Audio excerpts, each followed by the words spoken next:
I think because of a morning session, people would be joining.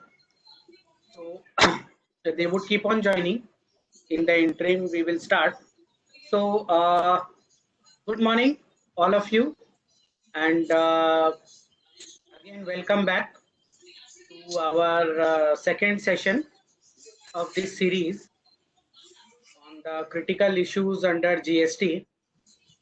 So yesterday we discussed on credit notes and other issues. Today the discussion would be on the GST audit manual issued by the CBIC. It is called GSTAM in short. So we will discuss on the nitty-gritties of the GST audit manual, and thereafter we will discuss on few critical issues under GST, like interest issue under GST, and there are some denial of input tax credit under GST or refund due to availing drawback, and other few issues under GST, right, which have already come up or which would be expected to come up in future. So yesterday, as we discussed, that litigation, what would be our defenses if such issues come under litigation, and also how to safeguard under litigation. Okay, just before litigation comes, how to safeguard the litigation itself under GST. Today also we will discuss in the same vein, and see, but today the discussion would be on primarily on those topics where litigation has already happened or litigation is inevitable. There is not much chance to safeguard. So these are the legal matters. Yesterday we discussed more of procedural matters. Today we will discuss of a few legal matters, right? And what should be our defense in these legal matters, right, when the litigation does come in. So before that, we the GST audit which has been issued by the CBIC. So friends, I'm sure some of you would have gone through a little bit on the GST audit manual, but many of us would not have gone through because there are so many issues under GST. 9(c) was a never-ending task last year, and so many compliances, 36(4) changed, and etc. etc.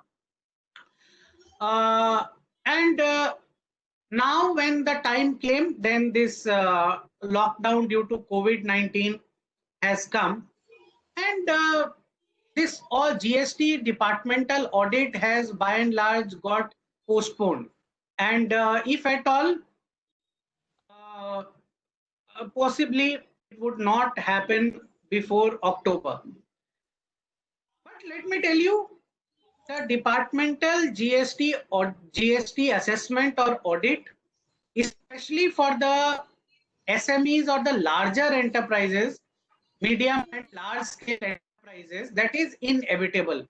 If it happens this year, or it can also happen next year.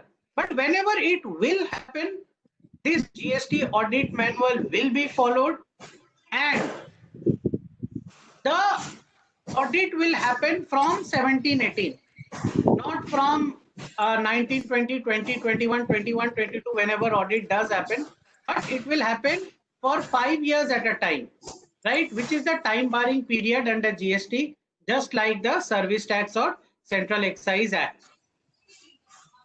So, in this backdrop, we will discuss this GST audit manual.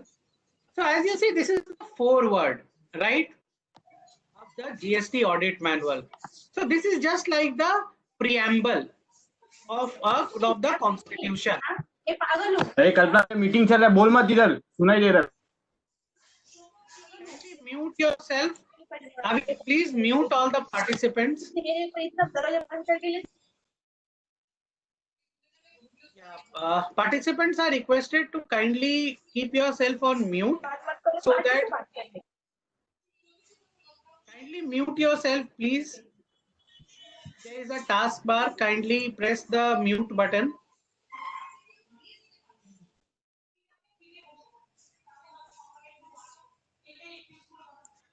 Please mute all the participants from your end. Avik, Yes. please mute all the participants from your end.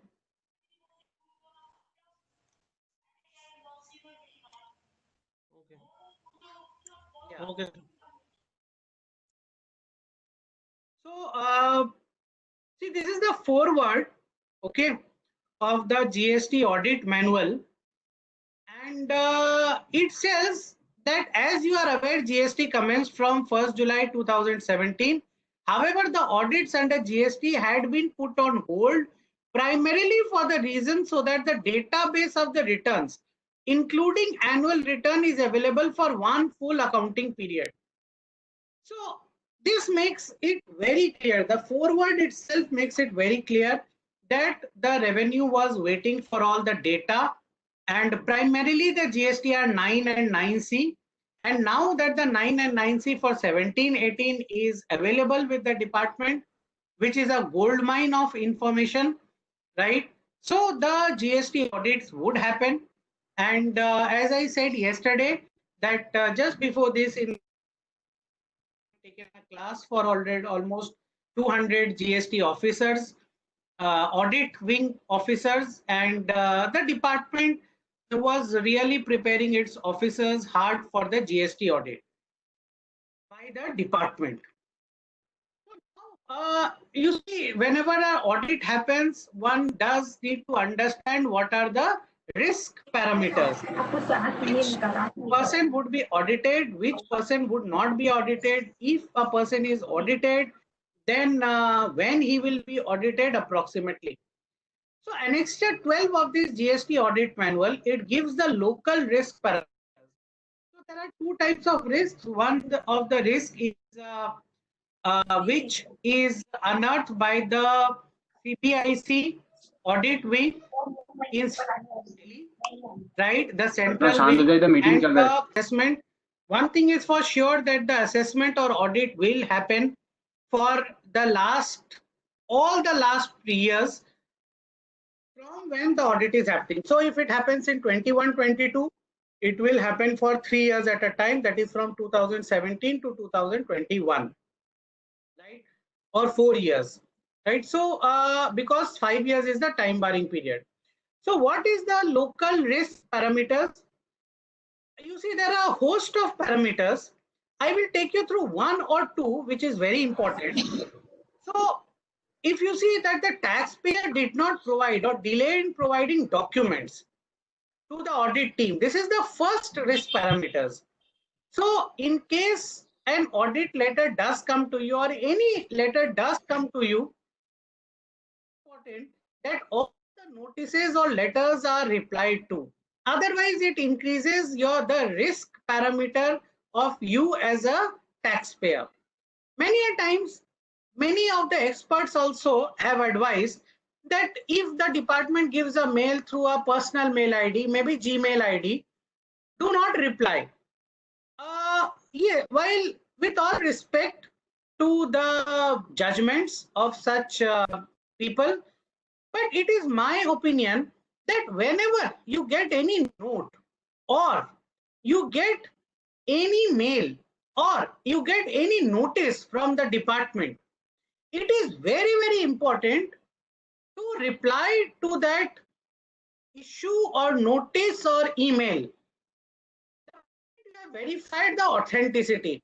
If you talk to the officer concerned and ask him, sir, have you sent the mail or not? If he confirms that yes, he has sent the mail, and many a times the officers also ask things on phone, While most of the times, many times it is not possible to reply on phone. But in case any query comes from the department, and if it is coming through an authentic source, even though it may not come through the official email ID, then maybe you can put in that point in your reply that, okay, this email ID from which it has come, it is not authentic, but still it is better to resolve the issue.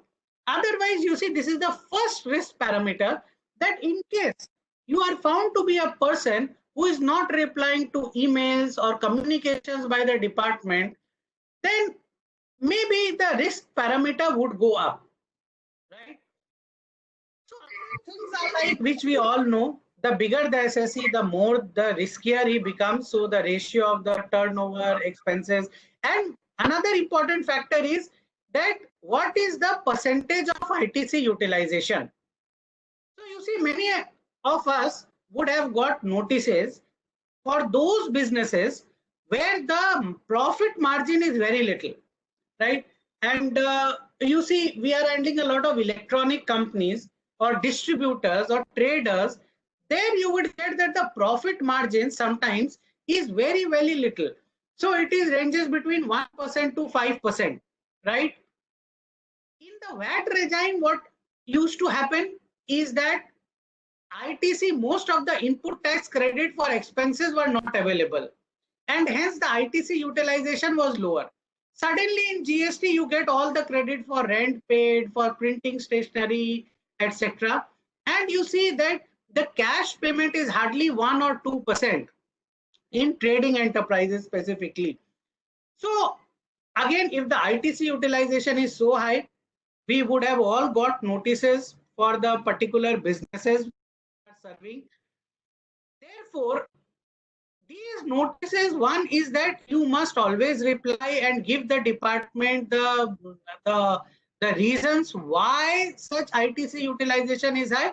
But nonetheless, if the ITC utilization is high, you must all be prepared to face a departmental assessment or audit, because you become a riskier assessee,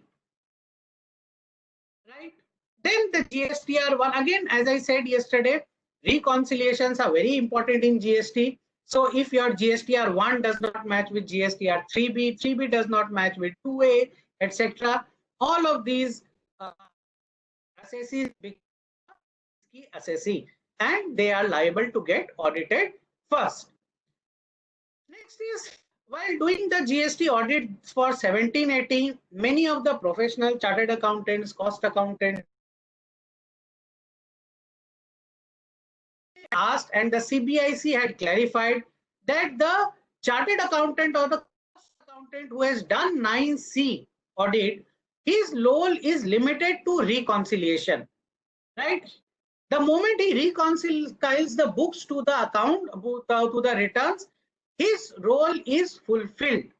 However, GST audit by the department, that is not limited to reconciliation. They have clarified, as per the definition of audit under section 213, that audit does not only mean reconciliation, it means looking at all the provisions of the law, right? Any non-compliance with any provision of the law.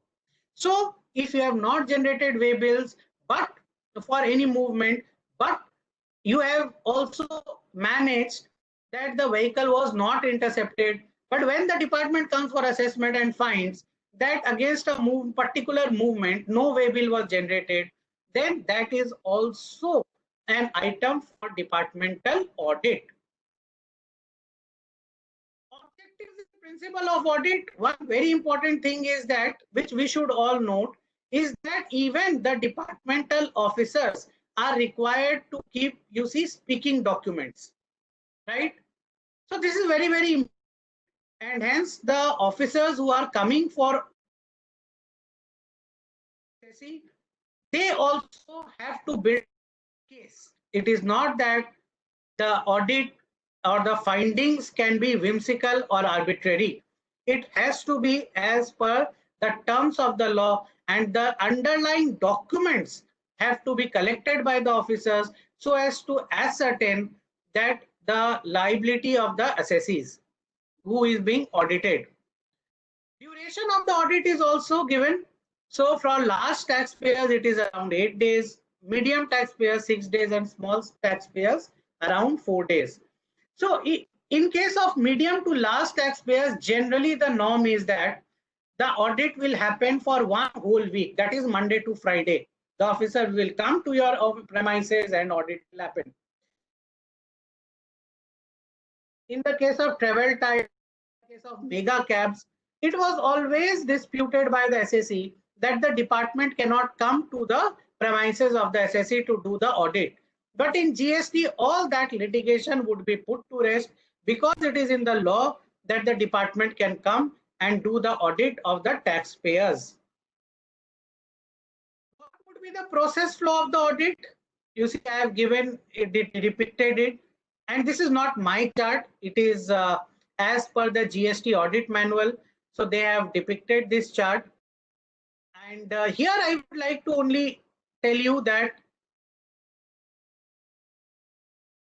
see my cursor on this last 2 points.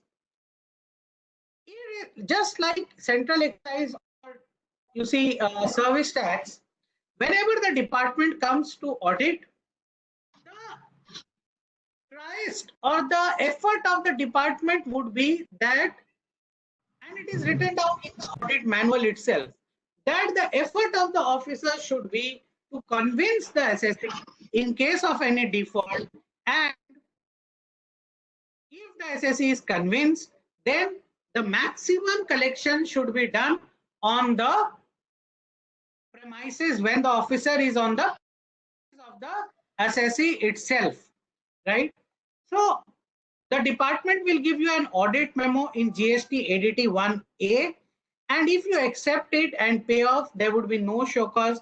But if you object, you can give it in ADT 1B, right? Thereafter, also, it is not automatic that a show cause will come to you. The department will again review it in their monthly committee meetings, and if the officers are convinced that there is an underlying point or a valid point, only then a show cause will be issued. Right? Now,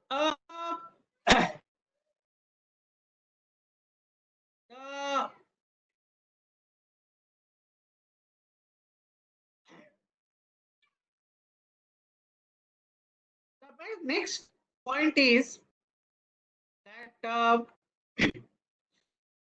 you see these go through at your own pace. I will not go through all these points. The PPT will be mailed to you.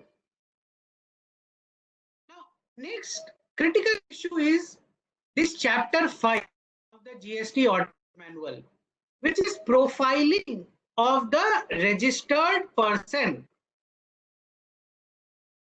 The GST is mainly an online mechanism, and all the data is available on the portal itself. So it is not like service tax or central excise that the department will come to you with the data which you have, with anything which you have to only provide. The department will do a desk review even at their own premises. So they would be looking at all your data before coming to the audit. There is a software. You see, the revenue has invested 1,000 crore rupees in a software which has linked the income tax with GST.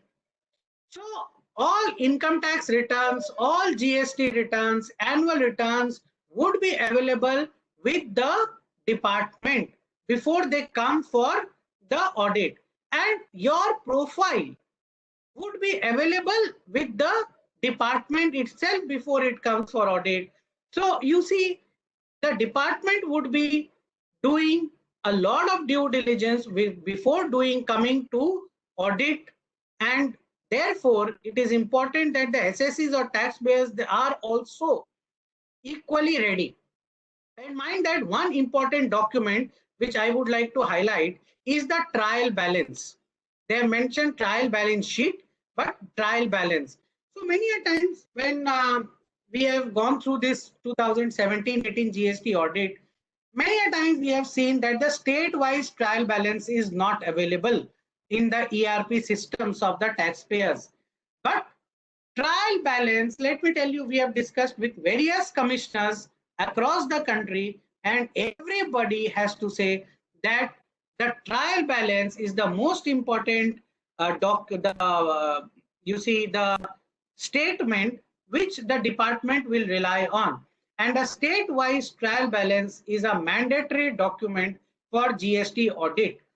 So it is very important that this state-wise trial balance is kept ready, because this is a mandatory document on which the department, through which the department will reconcile. Then again, income tax audit reports, etc. So not only the GST, this documents or returns, the department would also ask you for cost audit report, income tax audit report, income tax returns, etc. So there are various things or other techniques which the department would go through during the audit. Physical verification of the documents would be done. Now again, one important document would be this 26 AS. You see, day before yesterday, this rule 114I has been notified is the Income Tax Act, whereby 26 AS in income tax would be revamped. Now 26 AS now would be a live statement. It would not only have your TDS, TCS as per income tax or payment as per income tax, it might also, because the Director General of Information Systems would be preparing this 26 AS, they might also take the data from the GST wing and even the banks possibly, and all this data would be available in your 26 AS from the month of June 2020, and it would be a dynamic statement. So friends, if you remember, I remember very, very clearly in the month of December 2012 or 2013, there was a scheme in service tax called VCES, Voluntary Compliance Scheme. Whereby, just like this Vivad Se Vishwas or the other scheme, the service tax assessees were asked to come clean of all their pending litigations. So at that time, the then finance minister, Mr. P. Chidambaram, had gone to the 4 metropolitan cities and conferences with trade and industry. And in one of the conferences, he has said that assessee, where they find that there is not much strong case, that it is better that they come clean. This is one opportunity to come clean. If they do not do so, then the department has got a 360-degree mechanism. So that was the first time when this 360-degree mechanism was spoken about. What is this 360-degree mechanism we are seeing now? Friends, there was a time when VAT department did not share information with service tax, Central Excise did not share with VAT department, Central Excise did not share with income tax, and so on and so forth. Now, the investment has been made in the software by the revenue, and a 360-degree mechanism has been implemented, whereby this 26 AS would take the data from various laws like GST, like companies law, that is MCA maybe in future, and all the compliances would be available at one go with all the authorities, right? So with this amendment in 26 AS, the intention is very, very clear that while there is an ease of doing business across, yet all the laws authorities would now be exchanging information very, very frequently.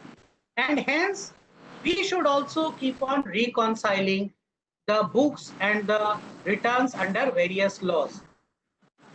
To substantiate this, I put before you this Annexure 5 in the GST audit manual.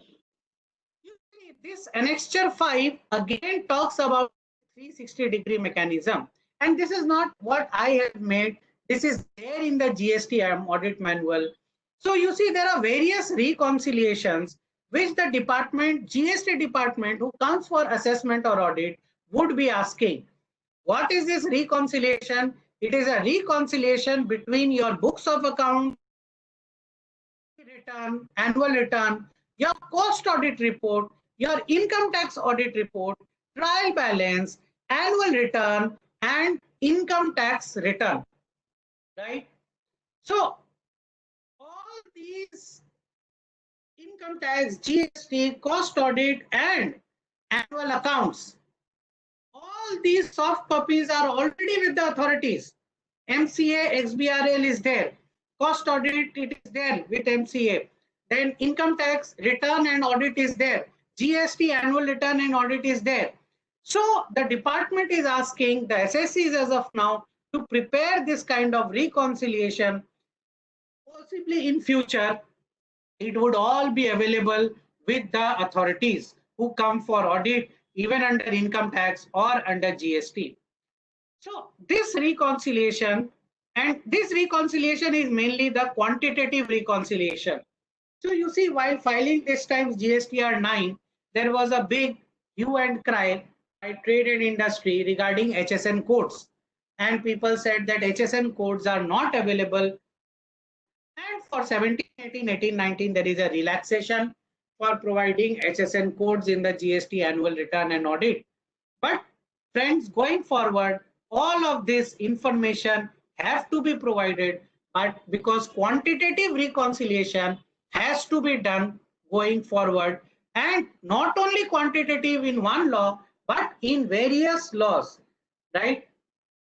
So this reconciliation is a very pertinent thing, and we must all focus on going forward, whether we are whether we are serving any company or we are into consulting and serving clients. So this is all about the GST audit manual. It is a 138-page document. Whenever you get time, you can go through the document. Otherwise, this PPT will be with you. I have tried to call out the main points which we must go through as tax professionals, either serving industry or in practice, which would come to our benefit when the assessment or audit actually happens. The next issue you see is a very pertinent and pan-India issue on interest under GST. This is not a GST issue or a new issue in indirect taxes. It has come from Central Excise. And in Central Excise, the Apex Court had given a landmark judgment in the case of Pratibha Processors. You can go through that judgment. It is a landmark judgment where the Apex Court had delivered that interest is compensatory in nature, and only when there is a loss to the department, then only interest can be charged, and interest would only be charged on the cash component and on not payment of Central Excise through ITC. However, the field formations in GST chose to litigate on the same matter in GST, and you see, all of us are aware that a lot of water has flown under the bridge since the inception. So we would discuss on this interest issue threadbare for the next 5 minutes, and I'm going to take you through the nitty-gritties of this, which would be helpful in case you have to handle any such litigation under GST in future. So what are the issues primarily? First is whether GST has to be paid on the cash component or the payment through ITC also. So for example, you have delayed filing your GSTR 3B return by 1 day. your liability is 100 rupees or the gross outward tax liability is 100 rupees. Input tax credit is 80 rupees. Your cash component is 20 rupees. So the question is whether you will pay interest on 20 rupees, that is payment through cash, or on the entire 100 rupees, that is payment through ITC also. Next is, if you have wrongly availed the ITC but not utilized that, and after a point in time you realize that you wrongly availed an ITC, then you reverse that ITC, then would interest be charged on the wrong availment also? Next, again, a very critical issue is that, and many you see attachments have happened in the month of February and March. Some enthusiastic person in the revenue department has held that no show cause is also required for recovery of interest under GST. So, and there is a note by the additional secretary of the CBIC that no show cause is required for recovery of interest. You go ahead and directly go for recovery proceeding. Go and directly attach the bank account statement. Right? So this is another issue. Next issue is, from what date would my interest be applicable? Say for example, you have sufficient balance in your cash ledger, but you have delayed filing 3B return. So would the delay in filing 3B return invoke a liability of interest, or a sufficient cash balance in your cash ledger would be, you see, sufficient as to mitigate the cost of interest? So we'll discuss with all this. And as I said, a lot of water has flown under the bridge. There has been a sequence of events from 2018 and even before that. What are these sequence of events? So you see, in December 2018, just before December 2018, I would say from the month of June 2018 or so, the department across the country started serving show cause notices on the assessees for payment of interest in case of delay in 3B returns or ITC wrongly availed. So there was widespread litigation. The assessees went for appeals wherever possible, replied to show cause notices.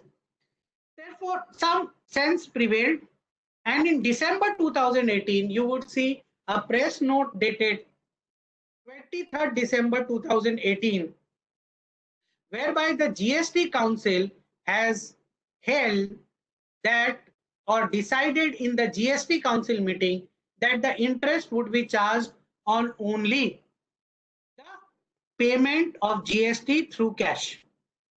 But in January 2019, the Telangana High Court in the case of Mega Engineering held that no, the interest would be charged on the ITC portion also. And it also held that this press note is not a notification. It is not a notified law. So the Telangana High Court held in favor of the assessees. Now, how much the assessee in the instant case had held good ground is something to be asked, but the final order is against the assessee. And again, a spate of litigation started. Then in the month of August 2019, in the budget of 2019, which was notified in the Finance Act 2019, in section 100 of the Finance Act 2019, the Act said that the CGST Act would be amended, and a provision was inserted under 50 subsection 1 that interest would be applicable only on the cash portion. However, in January 2020, this Section 100 of Finance Act was not notified on the ground that certain states like West Bengal and Karnataka did not pass this act in their own state legislatures and did not embed it in their GST Act. Again, Madras High Court held in favor of the SSE in the case of Refex Industries Limited in Jan 2020. But in February 2020, the note came from CBIC, one of the officers, saying that go for recovery, even without show cause notice. However, in March 2020, the GST Council in its meeting again held that a retrospective amendment would be made under Section 50, that interest would be chargeable only on the cash component. And there were various judgments by Jharkhand High Court in the case of Mahadev Construction and Karnataka High Court in LC Infra Projects in favor of the SSE. So what it stands today, in case that field formation still wish to litigate on this matter, what it stands is that the courts and even the GST Council is very, very clear now that the interest is to be charged on only the cash portion and not the ITC availed in case of GST. Friends, if you read sections 50 and section 49 very minutely, right, you would also see that irrespective of this amendment, even now, as the law stands today also, there is no question on charging interest on the ITC payment portion in GST. You see, section 51 says, section 50 subsection 1, it says every person who is liable to pay tax but fails to pay the tax or any part on his own shall be liable to interest. So the question is, what is tax? So tax is defined under 49(4)(3), right? 49(3) says that the tax is that portion of the output tax which remains after payment through the input tax credit. So you see, 51 read with 49(3) still clarifies abundantly that tax on which the delayed payment of which interest will be charged will be payment through cash only. So in my view, you see, again, I will tell you again as yesterday, I tell you to go through this section 42 also read with this 53, 42 and 43, and the series of sections over there would further clarify the matter. You can go through this. I have tried to make this presentation in interest matter at least very, very self-explanatory, but the one fact was it stands today is that no interest should be charged in GST on payment of GST through ITC. Only interest would be charged on payment through cash portion. Now, the next question, as I said, is that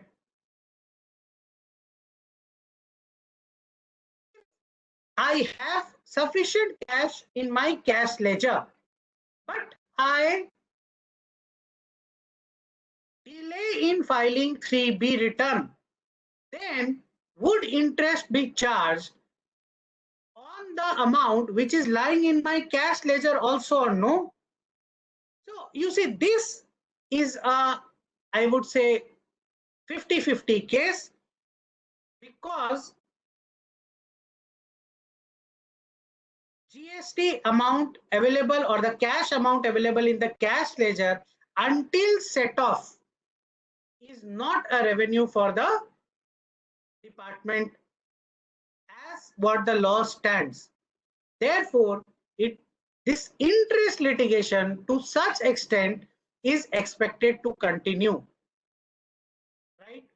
However, it is a fact that if you have GST amount in the cash ledger, that is, if you have cash in your GST cash ledger on the portal, then even you as a taxpayer cannot utilize such amount. It is available with the revenue only, and possibly the courts will decide in future what stands of this issue. The next issue under GST which you would have faced is from July to September 2017. In case many of the industries who have exported have wrongly claimed drawback, they are denied the input tax credit or the refund. So friends, let us understand what has happened. You see, in the erstwhile regime, in central excise, what was drawback? Drawback was two kinds. One was the drawback of the basic and special customs duty paid on inputs which are used for payment of for manufacture of the exported goods. The second drawback was related to SAD and CVD. Now SAD and CVD no more exist. So from July to September 2017, the department continued for some time the old regime. It had two rates of drawbacks. One is the lower rate and one was the higher rate. Many a times this lower and higher rates was also equal, but there were still two rates. The lower rate is categorized as column B and the higher rate categorized as column A. Now what the CHA agents did was, while filing the shipping bill, you had to choose whether you will go for lower rate under B or higher rate of drawback under A. So inadvertently, many of the CHA agents, they have chosen or ticked B instead of A. Right? Oh, sorry, they ticked A instead of B. A was the higher rate. Now, because they availed this higher rate of drawback, therefore, the Department of GST denied them the refund under GST. Many times it was seen that this higher rate and lower rate of drawback was also equal. And even the higher rate was very minimal. It was around 0.75, 1%, 1.2%, whereas the GST rate was 18%. So in no way it was compensatory. But such taxpayers went to the revenue authorities. They said, gentlemen, now the shipping bill has been closed and the EGM has been closed in the computer system. Therefore, now you have to forego this GST ITC or refund. So the assessees went to the courts, and in the case of VSG exports, the Madurai bench of Madras High Court, it held that such procedural issues should not come in the way of denial of substantive claim of refund to the assessee. And if the computer system of the customs was closed, then they have to process such claims manually. So even if the assessee have availed the drawback, the GST refunds would have to be made available. What the revenue can do is that to the extent of drawback claimed, they can deduct from the GST refunds. So if the GST refund was around, say, 1 lakh rupees, the drawback claimed was 10,000 rupees, then the net amount of 90,000 rupees that had to be refunded to the assessees. The High Court relied on the decision of the Supreme Court in the case of Share Medical Care, which held that even if the applicant does not claim the benefit under a notification at the initial stage, he is not debarred, prohibited, or stopped from claiming such benefit at a later stage. Now, the department did not stop. It said, fine, we will honor the decision of the High Court. But to the extent of drawback, which has been claimed previously, that is to the extent of 10,000 rupees in my example, the department asked for interest. So again, the assessee went to the High Court, and again the High Court ruled in the favor of the assessee, saying that there is no question of interest on this 10,000 rupees. The department can easily deduct and pay off the balance 90,000 rupees. There is no question of interest, because this money was a right of the assessee.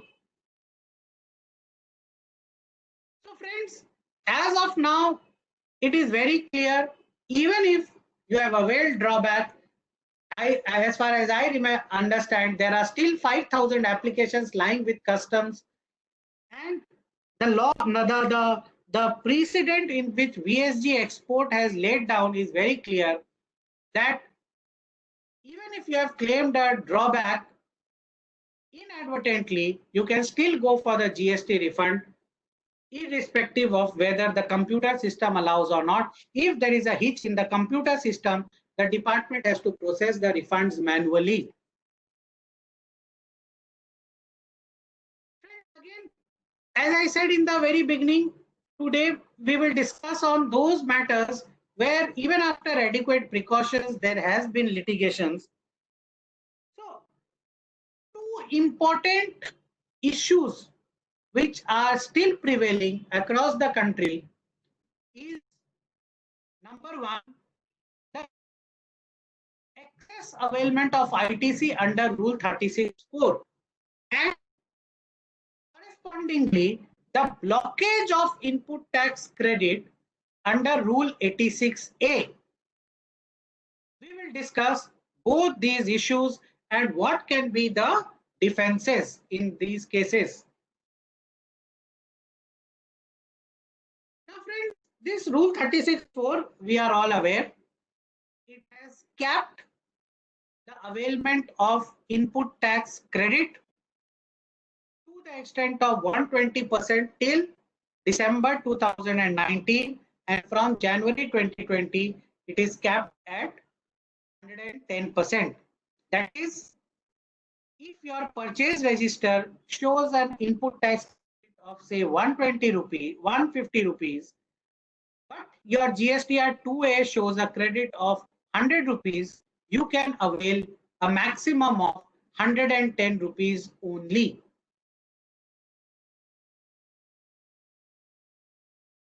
The department saw again via their data analytics software that the GST credit was available on 2A only to the extent of 100, but the assessee may have claimed 120 rupees. They gave an advisory, or they issued an advisory on mail asking the assessees to voluntarily reverse the ITC excess claim in contravention of 36(4).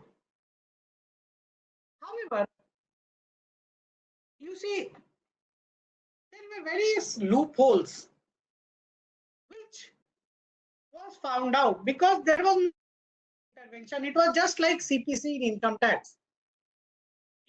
This advisory came from the data analytics software, which even maybe many field formations were not aware of. It did not take into account various aspects. What were the aspects it did not take care of? That aspect would help us in defending such issues. So first defense against this is this advisory does not take cognizance of the fact that input tax credit on inward supply of goods from SEZ. So this input tax credit on inward supply of goods from SEZ is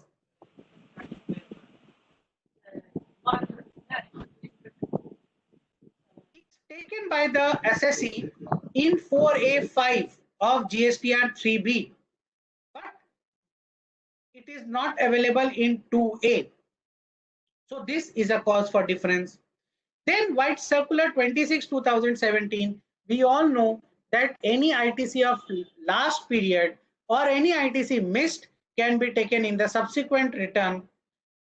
Then there are various ITC which you would have reversed in respect of that 180 days rule, which you would have taken in subsequent months, right? Any ITC flowing from ITC 01, 02, Tran 1, etc., that all come in this 4B of GSTR 3B, 4A5 column of GSTR 3B. Then there are various vendors who file their return on a quarterly basis, but they pay the GST on a monthly basis. So that ITC, if you avail, that is also a cause for the difference. So all of this are not taken care of by the department while issuing these advisories, and all such points can come to the rescue. Of course, reconciliation we have to make, and we should be ready with in case of such queries, but we should take all these defenses if we are not able to reconcile.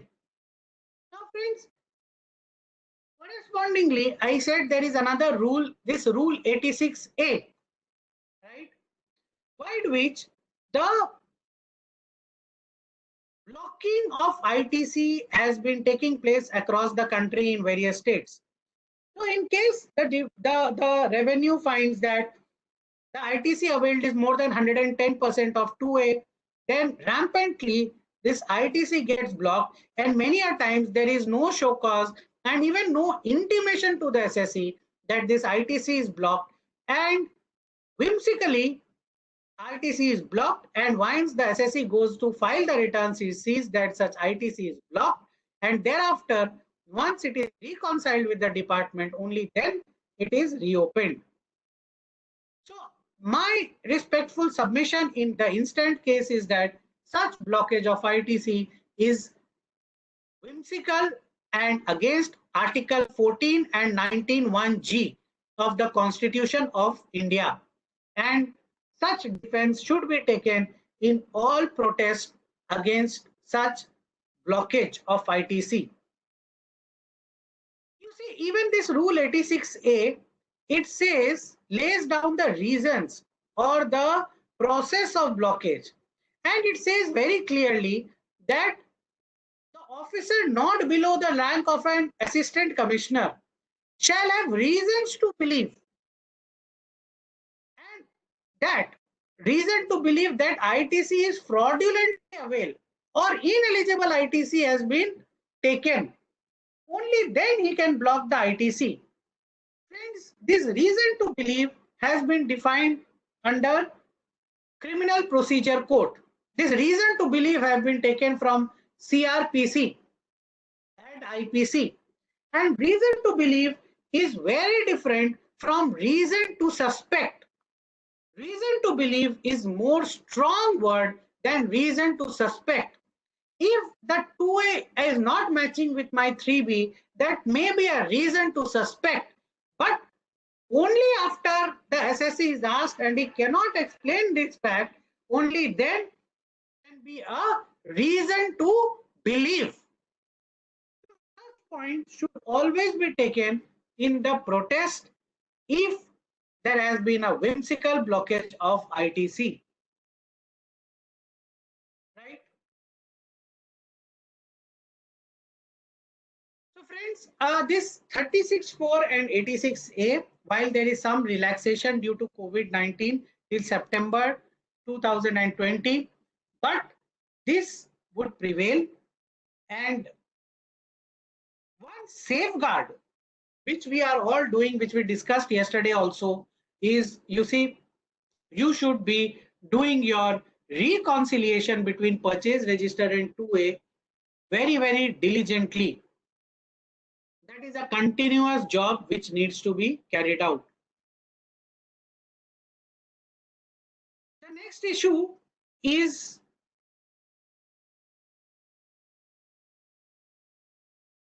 credit note. The time barring limit of credit note. So you see, this is very simple, but many of the field formations across the country, they have done a mistake interpreting the law. So you see, the time barring period of credit note for a financial year is the return filing date for September of the next financial year.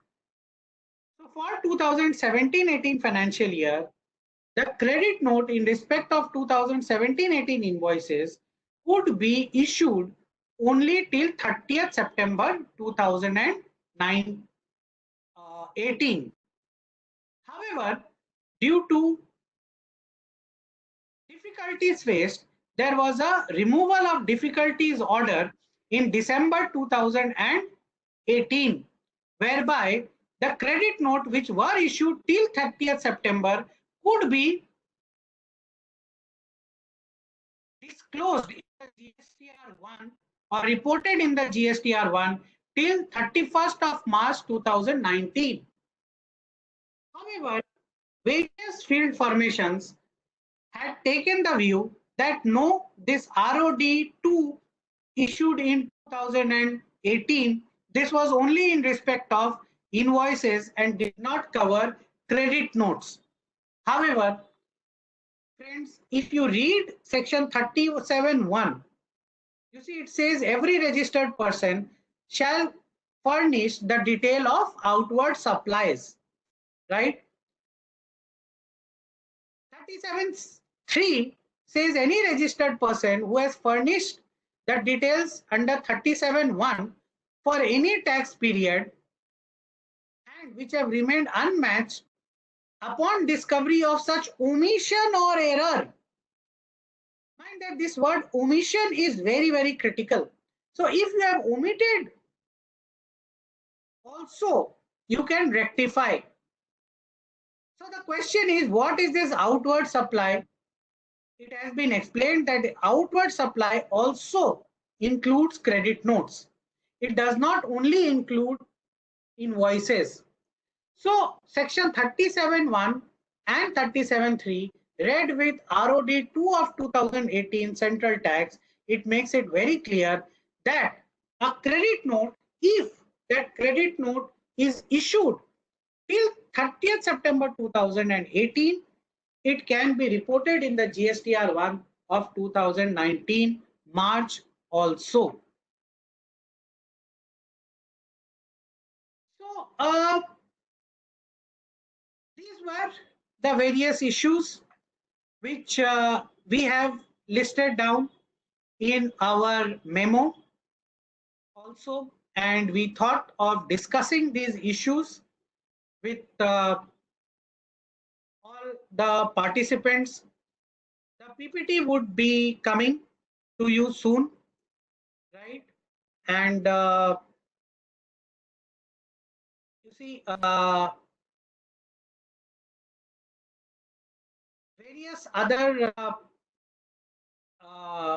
such webinars we would be holding in coming times for income tax recent developments and other recent developments, and including other issues in GST also, and customs and foreign trade policy also. So in case of any questions, I can take up now. I will just see if there are any questions. You can type in your chat box. Yes, so I have got a few questions already. I'm just trying to answer them.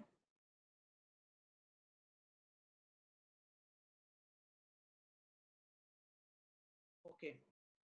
So the first question is from Mr. Ashok Kumar Jha.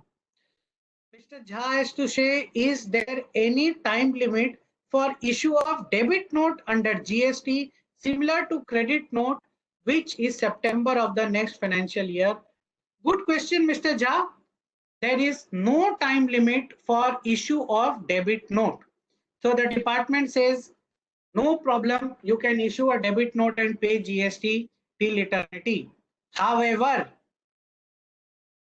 there is a time barring period till 30th September for the counterpart of taking the credit on this debit note under section 16(4), right? So you can issue a debit note and charge GST, pay off GST till eternity for any financial year.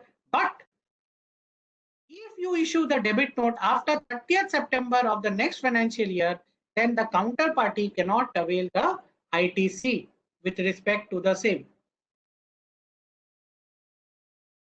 Next question is from Ms. Ankita. Sir, there is an export made in the last financial year and we have uploaded the same on the portal under 3B and 1, but the refund was still not issued due to one bill difference. We tried to amend it, but still no response. What should be done? So, Ms. Ankita, I understand that you have amended your GSTR 1 and 3B. And I understand from your query that you have this export is on payment of duty, right?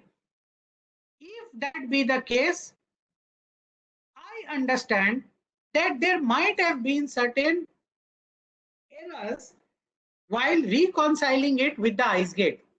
So first I would suggest is you go and see what is the error code which is generated in the ICE gate. You would be seeing an error code SB001, 002, 005, etc. And the corresponding solution is also written in that error code. So I would give you an example. If your error code is say SB005, so there is a difference between the invoice number as per shipping bill and the GSTR1 table 6A. So in that case, concatenate table needs to be given to the respective customs officer. He will rectify that error and the refund would be available. So most important, you have to understand what is the error code. Go to the CBIC manual in customs, understand what is the solution and take corresponding action.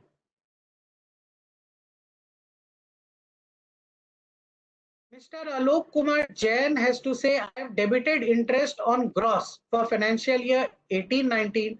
What should I do? Should I apply for refund? Okay. So you have debited as in, I understand, you have paid this interest for financial year 18-19. So Mr. Jain, you see, till the CGST Act is not amended retrospectively, which is as per the directions of the GST Council in March 2020, till such time the refund would not be available to you. What can be a alternative is that you can invoke Circular 26/2017, and in case you have any payment of interest afterwards, you can adjust with this payment invoking this Circular 26/2017. However, you must see a time barring period as per the financial years.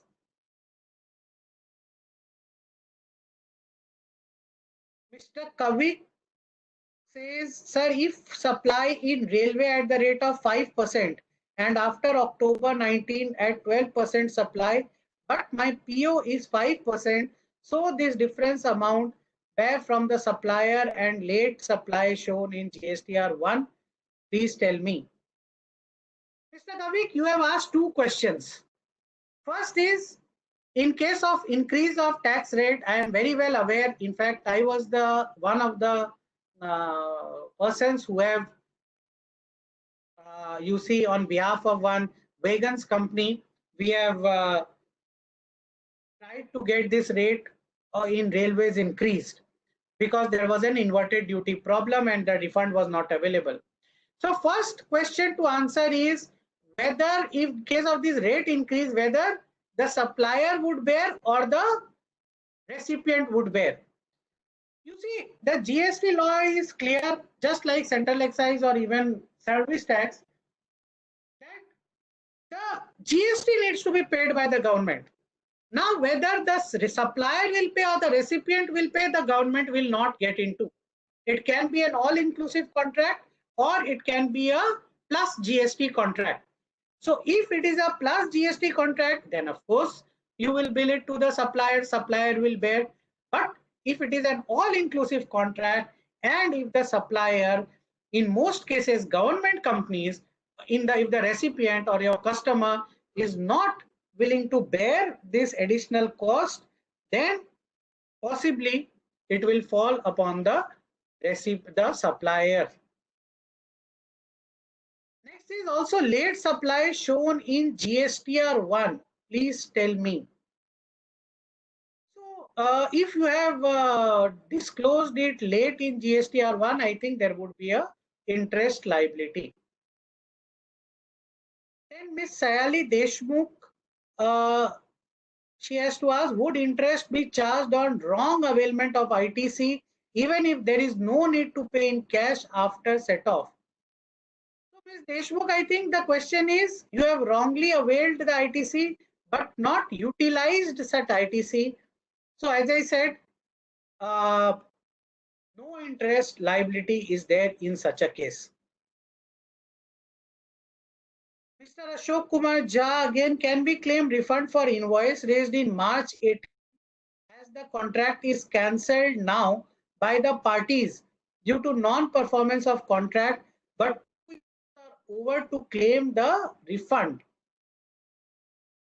Okay, I will read it again. Can we claim refund for invoice raised in March 18 as the contract is cancelled now by parties due to non-performance of contract, but 2 years are over to claim the refund? So I think the invoice has been raised. Now the question is that Mr. Jha, assuming they are goods or they are services, the invoice has been raised when supply has happened, right? So invoice raised means supply has happened. Either goods have moved, utilized, or services have been rendered. You have raised the invoice. Now I feel this is a case of bad debt. Now the party is not honoring, right? If it is a case of bad debt, no reversal of GST can happen and the GST amount is gone. However, if again it is a case of deficiency in supply, the customer has said that is their supply of goods or services is deficient, still the due date of issuing the credit note, that is 30th September 2019, that has been lapsed as of now. So the only way the department would not allow this credit note, and I would say you would have to go to the court to claim any relief in the instant case, because the law is very clear that till September the credit note had to be issued and had to be reported till March 2019.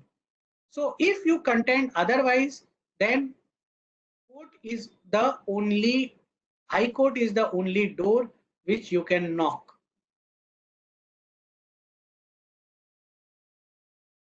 Mr. Dinanath Gupta has to ask, GST 1 on audit manual, nowhere mentioned for IT series reversal, which is not available in 2A. It only mentions that auditor will collect such supplier details from assessee record and will take up jurisdictional authority. Hence, whether ITC is reversal is required, which was not in 2A for 17-18 and 18-19 under Rule 36(4) came. Okay. So, Mr. Gupta, no.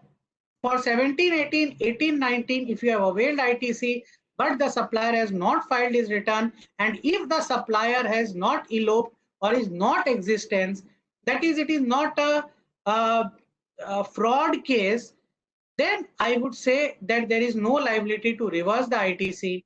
If you are confident that the supplier is still there, then as I said yesterday, please go through section 42. You see that the matching needs to be done in that instant case, and even have proposed this Rule 36(4), there is no requirement of reversal of old ITC.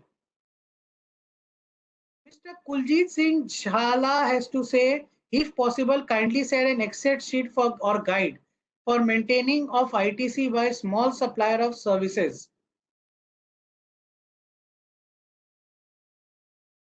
Which can be compared by 2A, please. Thanks. So, Mr. Jhala, I would say that you see, Excel sheet, I will just inquire from my office because they keep on doing the reconciliation, but we generally take care of through a software. We have our own software, Velocis, through which we take care of such reconciliations. But yes, I would ask my office in case such an they have maintained through which it can happen for small suppliers. I would certainly mail it to you. Mr. Bharat has to ask where credit is mismatched with 2A and reversed before filing the annual return. Whether section 74 can be invoked? Of course not. 74 is fraud cases. It cannot be invoked when there is a suo motu reversal itself.